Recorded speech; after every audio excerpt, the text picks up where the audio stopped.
Hey, what's going on, everybody? Kellen here, and I have to put this out here, and this is not meant to be clickbait, but it's meant to be an example, so check this out.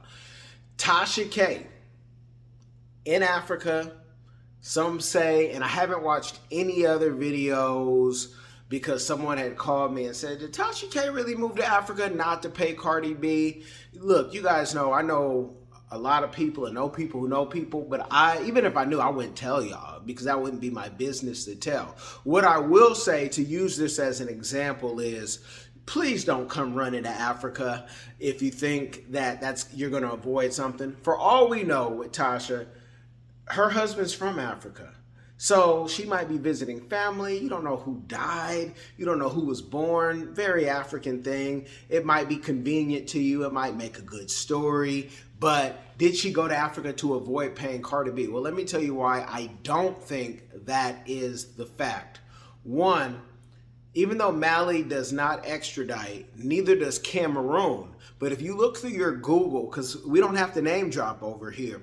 If you look through your Google, there was a Cameroonian guy who did some fraud, even got remarried in Cameroon as of recent, right? And they brought him right back here. And Mali would do the same because of all the money, if you don't know, that America gives aid to so many countries. You know, they use our tax money and they do what they do to play a bigger game. A lot of it with energy, a lot of it with materials. But I don't think she went all the way over there to avoid that because, again, I'm a consultant. This is what I do. This is why I help influencers, businesses, whomever. And, you know, Tasha K knows people who know me and they've told her about me and all that. So I don't think she, having good common sense, would think that she could avoid paying Cardi B, knowing that that bill is always going to be here. The second point of that is also that YouTube and Facebook know, you know, from your IP addresses, even if you change it, people are always watching, especially at the level that she's at. You know, 1 million plus followers, people are watching. So there are YouTubers who've had to go from Africa back to London and take pictures of, hey, I live here, you know, I was just on vacation, on holiday or whatever. People have had to do that. So I don't think she is going to Africa because eventually YouTube, Facebook, and everywhere else she's getting money, they're going to say, hey, you live over here. We're going to give you the CPM that they have, which Africa, you guys, if you make $10,000 in America with the same views in Africa, you might make 100. It's not fair. And I've proven that to YouTube. That's not the purpose of this video. And we can talk in YouTube. You know, we can always talk if you ever want me to go back and show you how to be more fair.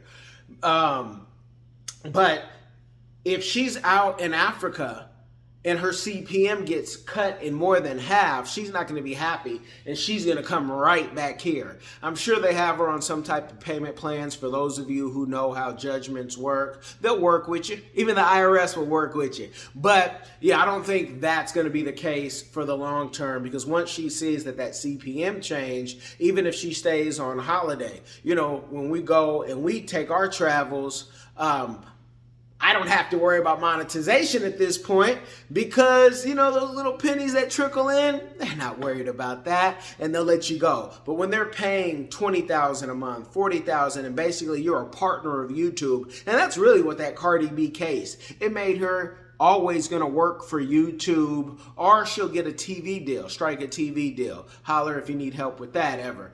Getting that TV deal or that book deal, she'd be able to pay that money. So I don't think she's going to jeopardize what she has going on, the momentum she has going on. But it is great that everyone's talking about her. It is great that you guys are sharing this info, but also share it with your cousin who maybe got the PPP and he's like, let me run over to Africa and try to hide, which is very doable if you don't have a big audience, if you don't have 1 million plus people following you, if everyone hasn't been talking about you and you can kind of, you know, disappear, because eventually somebody will find find you, just like the old Black Panthers from back in the day. They'll find you and say, hey, aren't you so-and-so? And you might have to come back. You know, I'm not going to tell you too much about that because there's still some people in there elderly on that run, you know, accused of all type of things. But this is real game from a real consultant, a real American, as well as an African. You see the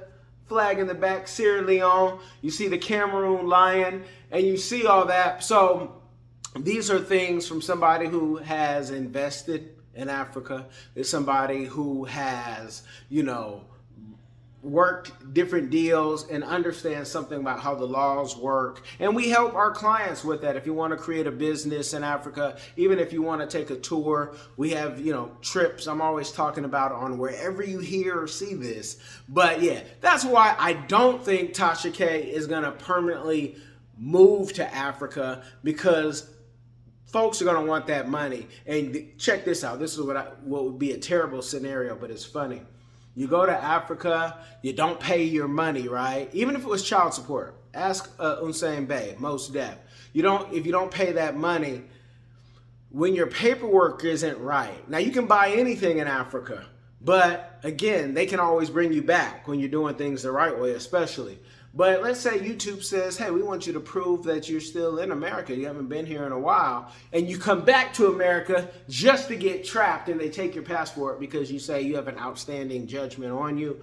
And, you know, fine, you sold all your homes and all that. But in cars, maybe you did, maybe you didn't. Again, it's a great story, but I'm just not sure if that's going to be a long-term thing. And we don't know. It's none of our business to know either. You know, I don't talk about people usually, but I'm using that scenario and trying to give you some real game to say, maybe this is why you shouldn't try it. Maybe this is why, you know, you can do all your laughter, but remember, karma is something else. You tomorrow could be that big star in the paper, in the news, whatnot. And then you'd say, man, people leave me alone. Let me have some peace. So, you know, let everybody and every influencer have their peace. Everyone has their thing. I know she talks about people, so does everybody, right?